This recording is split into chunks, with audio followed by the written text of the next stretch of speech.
Good morning friends, ISPC study के इस online platform में आपका स्वागत है।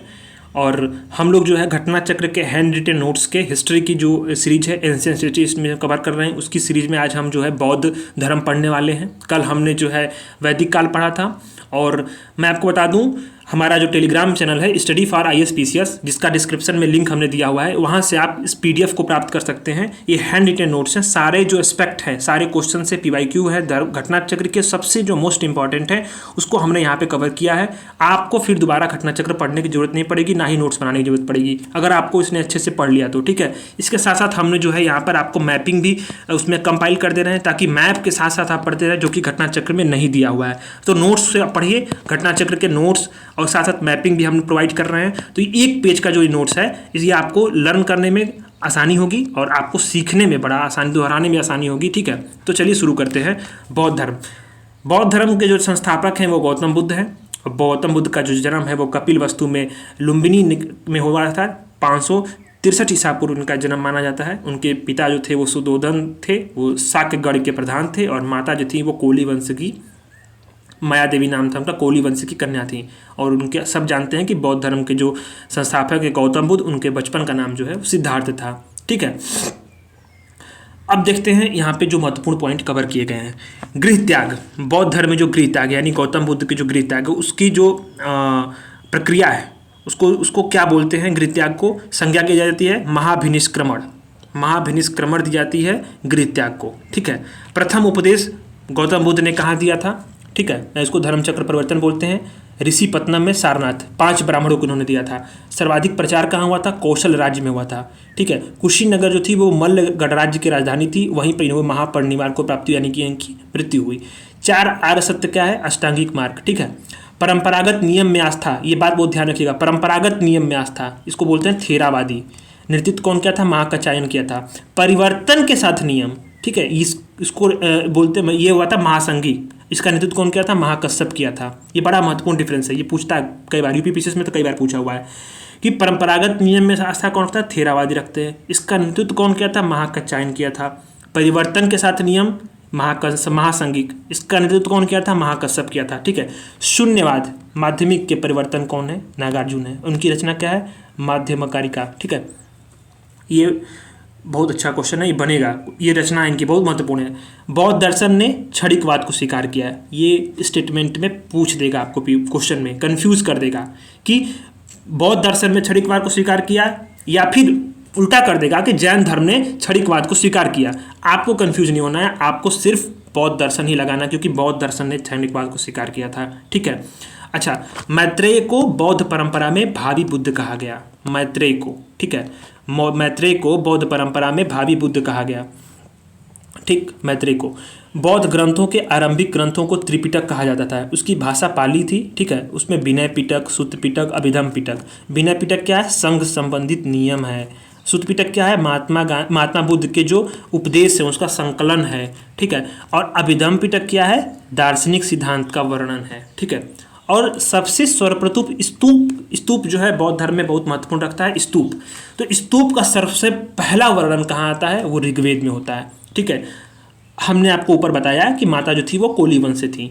एक बड़ा महत्वपूर्ण पॉइंट है ये एकदम समझ लीजिए, स्टार मार्क कर लीजिए इसको। ये पूछेगा, बहुत जगह क्वेश्चन पूछ चुका है, BPSC में आने वाले पेपर में बड़ी इंपॉर्टेंट है। और साथ साथ UP RO के और बिहार टीचर वाले जो वैकेंसी, इसमें भी काफ़ी हेल्प करेगा। सारे वनडे एग्जाम्स में ये लगभग पूछ ही देता है कि अशोक के रुमनदेही अभिलेख से बुद्ध के लुम्बिनी में जन्म का पता चलता है। रुमनदेही अभिलेख किससे संबंधित है? ये पूछ देगा क्वेश्चन, आपको कन्फ्यूज कर देगा।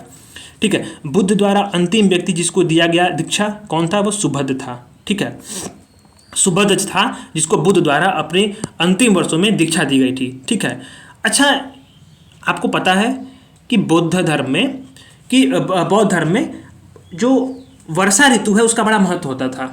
वर्षा ऋतु क्यों, और ये जिक्र क्यों किया गया है कि अपने जीवन की अंतिम वर्षा ऋतु जो है वैशाली में उन्होंने मनाया था। बौद्ध ने वैशाली में अंतिम वर्षा ऋतु, ठीक है, इस बात को ध्यान रखिएगा, अंतिम वर्षा ऋतु। चूंकि वर्षा के ऋतु के समय मठों में प्रवास होता था। ठीक है, और वहाँ पे जो भिक्षु होते थे, बौद्ध भिक्षु, वो अपने द्वारा किए गए अपराधों को स्वीकार करते थे।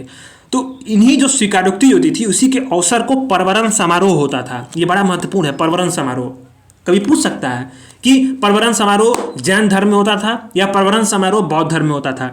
आपको कंफ्यूज नहीं होना है, बौद्ध धर्म में ही आपको देखना है कि बौद्ध धर्म में जो मठों में प्रवास के समय वर्षा ऋतु के दौरान भिक्षु जो थे अपने द्वारा अपराधों को स्वीकारोक्ति करते थे और इसी कारण से वर्षा ऋतु का बड़ा महत्व है।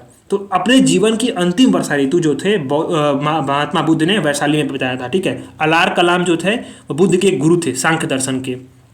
सर्वाधिक शिष्य जो थे वो कौशल के हुए, यहीं के। ठीक है, और कौशल की राजधानी जो थी वो राजधानी श्रावस्ती थी और यहीं उन्होंने अपना सर्वाधिक उपदेश दिया था। क्योंकि जहाँ शिष्य अधिक होंगे वहाँ अधिक उपदेश भी देंगे, ये जाहिर सी बात है।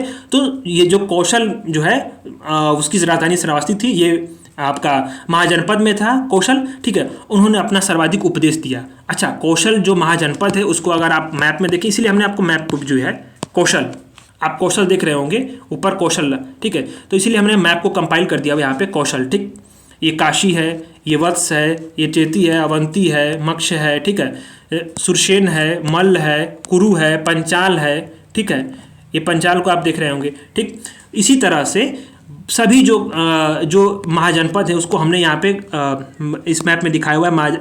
मगध है, अंग है, वज्जी है। साथ साथ मैप में जो प्रमुख बौद्ध स्थल हैं ये बहुत इंपॉर्टेंट है, इसको समझ लीजिए आप। यूपीएससी में आप उठाएंगे, अगर पीवाईक्यू को देखेंगे तो 2022 में भी पूछा हुआ है क्वेश्चन, यूपी पीसीएस में भी बार बार इस क्वेश्चंस को इन्हीं जगहों में से रिपीट करता है। इसलिए इसको मैप में देखना, साथ साथ इसने अच्छा मैप में ये क्योंकि इसमें नंबरिंग कर दिया गया है इस तरह से। ऐसे मान लीजिए आपको देखना है 32 number Nagapattinam, 31 number Nagapattinam, 32 number Kanchi. आप यहाँ देख सकते हैं कि यहाँ 32 और 31 जो है नीचे लिखा हुआ है। नासिक है, नासिक 25 नंबर पे है।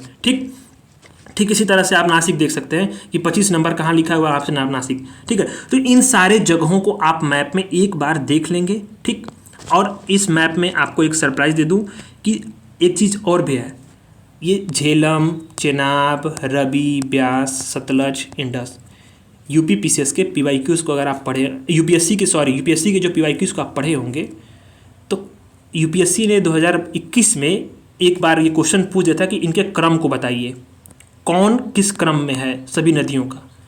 तो क्रम याद करना बहुत जरूरी होता है। अब क्वेश्चन क्रम पे बन रहा है, अब डायरेक्ट क्वेश्चन नहीं बनते हैं, अब क्वेश्चन क्रम पे बनते हैं। हो सकता है कि भविष्य में जो महाजनपद है उनको पूर्व से पश्चिम जो है या पश्चिम से पूरब जो है इस तरह से क्रम में व्यवस्थित करने को दे दे। ठीक, ये भी पूछ सकता है कि ये जो जगह है वो किस राज्य से संबंधित है। अगर आप इसको देखे होंगे कम से कम 15 बार आप इस मैप को देखिए, आपको याद हो जाएगा, आप इसको एकदम कंठस्थ कर लेंगे। आप मैप जब जो आपके पास सामने प्रश्न आएगा आपको यह याद आ जाएगा अरे इस राज्य में है ये। तो ठीक है, इसलिए मैप को देखना बहुत ज़रूरी है। ठीक, तो मैप को आप देखिए। ठीक है, इसके बाद जो है चलिए आगे बढ़ते हैं। ठीक, तो इसके बाद हम यहाँ कहाँ थे कि वहाँ पे सबसे अधिक श्रावस्ती में थे, उन्होंने अपना उपदेश दिया था। श्रावस्ती हमने देखा, मैप में दिया हुआ है। ठीक, इसके बाद जो है कौशाम्बी थे, उदयन के शासनकाल में बुद्ध आए हुए थे। बुद्ध की मृत्यु के पश्चात प्रथम बौद्ध संगीति की आयोजन कहाँ हुई थी? राजगिरी में हुई थी। ठीक, उसकी अध्यक्षता कौन किया था? महाकश्यप। महाकश्यप का नाम ऊपर अपने पढ़ा हुआ है, किस लिए आया हुआ है कमेंट करिएगा या फिर आप दोबारा देखिएगा क्योंकि याद हो जाएगा इस तरह से देखने से। सप्तपर्णी गुफा में हुआ था। ठीक है, जो प्रथम बौद्ध संगीति थी बुद्ध की मृत्यु के बाद। ठीक है, कनिष्क के समय ही महायान हीनयान दो संप्रदाय में बौद्ध धर्म जो है विभक्त हुआ गया था। कनिष्क के समय में ये क्वेश्चन बन सकता है कि बौद्ध धर्म जो है वो हीनयान और महायान दो संप्रदायों में किसके शासनकाल में विभक्त हुआ? तो कनिष्क के समय में हुआ। भारतीय कला में बुद्ध के जीवन का प्रथम उपदेश का चित्रण मृग सहित चक्र द्वारा हुआ है। ठीक, अच्छा, इसके बाद जो है करमापा लांबा तिब्बत के बौद्ध संप्रदाय कंग्युपा वर्ग से संबंधित है। ये पीवाईक्यू है यूपीपीसीएस का। ठीक है, करलापा लांबा जो है तिब्बत के बौद्ध संप्रदाय कंग्युपा वर्ग से संबंधित है। वैदिक धर्म को अस्वीकार किया था। वैदिक धर्म को बुद्ध ने स्वीकार किया था। 4 आर्य सत्यों का प्रचार किया था। स्टेटमेंट में कंफ्यूज कर सकता है इस टाइप के क्वेश्चंस को, इसीलिए हमने उसको as a one line statement के तौर पे ही लिखा हुआ है कि आप इसको पढ़ेंगे तो आपको क्वेश्चन अगर आएगा तो कंफ्यूज नहीं करेगा। ठीक है, तो ऐसे में हम देखते आगे चल के कि इस तरह से और अन्य क्या जो फैक्ट्स हैं उसके बाद। ठीक है, तो अब बौद्ध संगीतियाँ हैं। ठीक है, प्रथम बौद्ध संगीति कहाँ हुई थी? राजगीर में हुई थी। किसके शासनकाल में हुई थी? अजातशत्रु में। ठीक है, विनय पिटक और सूत्र पिटक जो है यहीं पे संग्रहित हुआ था। द्वितीय बौद्ध संगीति कहाँ हुई थी? वैशाली में हुई थी। किसके शासनकाल में? कालाशोक की। तृतीय कहाँ हुई थी? पाटलिपुत्र में हुई थी। किसके शासनकाल में? अशोक में। मोगली, ठीक है, मोगली का, ठीक है, इसका नाम आएगा तो आप बताएंगे क्या होगा, ठीक है। चौथा जो है कुंडलवन में हुई थी, कुंडलन वन में, कश्मीर में, कनिष्क के शासनकाल में। बड़ा पूछता है, वसुमित्र से संबंधित है, ठीक है। तो चौथी बौद्ध संगीति जो है ये बहुत महत्वपूर्ण है, बार बार पूछता है, ये पूछेगा ही पूछेगा, ठीक। तो बौद्ध संगीतियाँ जो हुई थी, शासनकाल याद करना है कि किसके शासनकाल में हुई थी, शासक कौन था। प्रथम अजातशत्रु राजगिरी, द्वितीय वैशाली कालाशोक, तृतीय पाटलिपुत्र अशोक, चौथा कुंडलवन और कनिष्क, ठीक है। बौद्ध ग्रंथ और रचनाकार, बौद्ध ग्रंथ और रचनाकार क्या है? बौद्ध ग्रंथ में मिलिंद पन्होकर, नागसेन। बुद्ध चरित, सौंदरानंद। सरिपुत्र प्रकरण कौन लिखा है? अश्वघोष ने लिखा है। मध्यकारिका को नागार्जुन लिखे हुए हैं। विशुद्धि मम्मा जो है बुद्ध घोष लिखे हुए हैं, ठीक है। अभिधम्ब कोश किसने लिखा है? वसुबंधु ने लिखा हुआ है, ठीक है। अच्छा, यूपीपीसीएस, यूपीएससी या किसी भी मेंस के एग्जाम्स में, प्री में भी, स्टेट खासकर यूपीएससी में और यूपीपीसीएस में भी, अब यहाँ तक कि आर बीपीएससी में भी अब ये ट्रेंड आ चुका है स्टेटमेंट वाइज का, ठीक है। तो ये पूछ सकता है कि हीनयान और महायान दोनों के बीच के डिफरेंस को कम स्टेटमेंट में दे करके कंफ्यूज कर सकता है। इसलिए हीनयान और महायान के बीच में जो दो डिफरेंस है उसको आप याद रखिए। हीनयान जो है उसका अर्थ क्या है? निम्न मार्ग। महायान उत्कृष्ट मार्ग। हीनयान क्या बोलता है? बुद्ध को महापुरुष बताता है। महायान देवता को महापुरुष बताता है, ठीक है। व्यक्तिवादी है हीनयान और महायान परोपकारवादी है। हीनयान में मूर्ति पूजा भक्ति में विश्वास नहीं रखता है और महायान जो है आत्मा और पुनर्जन्म में विश्वास रखता है। आदर्श क्या है? अर्हत प्राप्त करना, अर्हत पद। और यहाँ आदर्श क्या है? बोधित्व को प्राप्त करना। ये एक बड़ा महत्वपूर्ण क्वेश्चन है, बन सकता है ये, ठीक है। स्टेटमेंट बहुत शानदार है ये कि आदर्श क्या है? इसका अर्हत पद प्राप्त करना और इसका बोधित्व प्राप्त करना। संप्रदाय क्या है?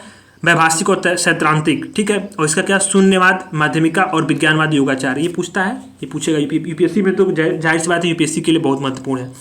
बोध गया कहाँ पे है? निरंजना नदी पे है।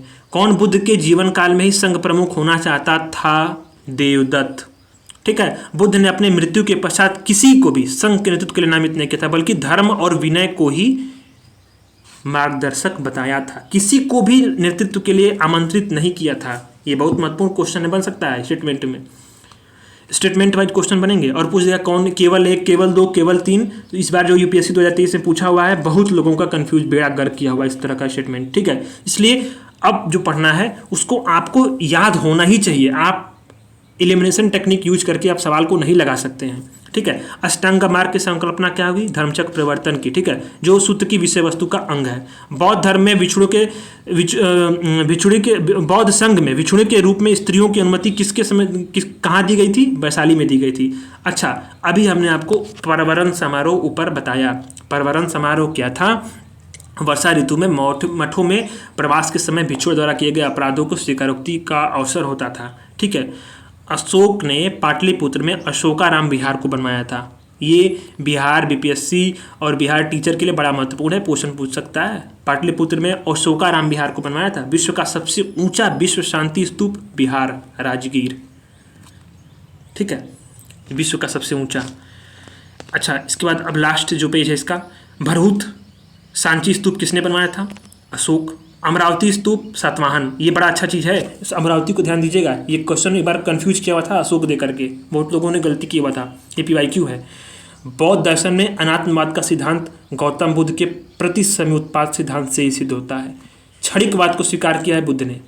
स्वयं अनित्यवाद के सिद्धांत का प्रतिपादन किया है। क्षणिकवाद जो है अनित्यवाद का तार्किक विकास है, यानी कि इवोल्यूशनरी जो है, रेशनल इवोल्यूशन के थ्रू जो इसका विकास हुआ था, ठीक है। एडविन एलान जो है, उन्होंने कौन सी बुक लिखी है? Light of Asia.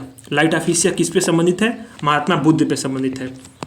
बुद्ध को एक देवता के रूप में कनिष्क के शासन काल में जो है स्थान मिला था, देवता के रूप में कनिष्क के, ठीक है। गांधार कला की उत्पत्ति का स्रोत एशिया माइनर तथा हेलेनिस्टिक कला थी। गांधार कला यूपीएससी के मेंस में पूछा हुआ है, क्वेश्चन है, उसकी विशेषताओं को बताइए। तो उसका शुरुआत जो है हम इसी स्टेटमेंट से कर सकते हैं। गांधार कला की उत्पत्ति का स्रोत एशिया माइनर था, हेलेनिस्टिक कला थी। एशिया माइनर था, हेलेनिस्टिक कला थी, और प्री के लिए तो महत्वपूर्ण है ही ये। बुद्ध की खड़ी प्रतिमा कुषाण काल में बनी थी, ठीक है। भूमि स्पर्श मुद्रा गुप्त काल से संबंधित है। महायान बुद्ध धर्म में बोधिसत्व को अवलोकनेश्वर के पद्मपाणि के नाम से जानते हैं, ठीक है। नालंदा विश्वविद्यालय गुप्त काल में बना था, ठीक है। कुमार गुप्त थे, उन्होंने बनवाया था, कुमार गुप्त प्रथम, और उसकी उपाधि क्या है? महेंद्रादित्य। महेंद्रादित्य इसकी उपाधि है, ठीक है। अच्छा, बौद्ध और जैन धर्म दोनों में एक चीज है कॉमन, क्या है कॉमन? एक चीज है कि कर्म और पुनर्जन्म में विश्वास रखते हैं लोग, ठीक है। कर्म और पुनर्जन्म में विश्वास। अच्छा, बौद्ध धर्म में वर्ण व्यवस्था को स्वीकार तो किया गया, लेकिन ब्राह्मण वर्ग की जो सर्वोच्च सामाजिक स्थिति थी उसको स्वीकार नहीं किया गया। ये आप डिफरेंस समझिएगा कि वर्ण व्यवस्था को स्वीकार करता है, ठीक है, पर जो ब्राह्मण वर्ग की सर्वोच्चता थी, सर्वोच्च स्थिति से सामाजिक में, वो उसको स्वीकार नहीं किया, ठीक। चैत्य जो नहीं, कुछ शिल्पों को निम्न माना, ये बौद्ध धर्म की जो कुछ कमियां थी, ये कुछ कमियों में भी आता है, ठीक है। चैत्य जो है वो पूजा स्थल है, विहार जो है वो निवास स्थल है, ये डिफरेंस है इसमें। चैत्य जो है वो पूजा स्थल है और विहार जो है वो निवास स्थल है। सुल्तानी युग में बौद्धों की सबसे प्रभावशाली शाखा ब्रजयान थी, ठीक है। सैद्धांतिक और समिति बौद्ध मत के संप्रदाय थे, ठीक है। सर्वास्तिवाद, सर्वम, सभी तत्व अस्थि हैं, ठीक है। इस प्रकार थर्ड बौद्ध संस्कृति में, तीसरे जो बौद्ध संस्कृति में सभी तत्वों का अस्तित्व सभी कालों में स्वीकार किया गया, ठीक है। अच्छा, वे संगीति छोड़कर कश्मीर चले गए और सर्वास्तिवादी कहलाए। और फोर्थ बौद्ध संगीति जो इन्हीं के द्वारा आयोजित की गई थी, जो कश्मीर में आयोजित की गई थी। ये यूपीएससी में आईएएस के एग्जाम में पूछा हुआ क्वेश्चन है, ठीक है। ये 2017 में शायद पूछा हुआ है, इसी का हमने इसको स्टेटमेंट के तौर पे लिख लिया था कि ताकि आपको याद रहे। थोड़ी राइटिंग अच्छी नहीं है क्योंकि जल्दी जल्दी में बनाया गया था, आज सुबह हो गई थी, तो आगे आपको इसका ध्यान रखा जाएगा, पर आप पढ़ सकते हैं, इसको हमने हाईलाइट भी कर दिया हुआ। भारतीय इतिहास के संदर्भ में कौन भावी बुद्ध है जो संसार की रक्षा हेतु अवतरे होंगे? मैत्रेय, ठीक है।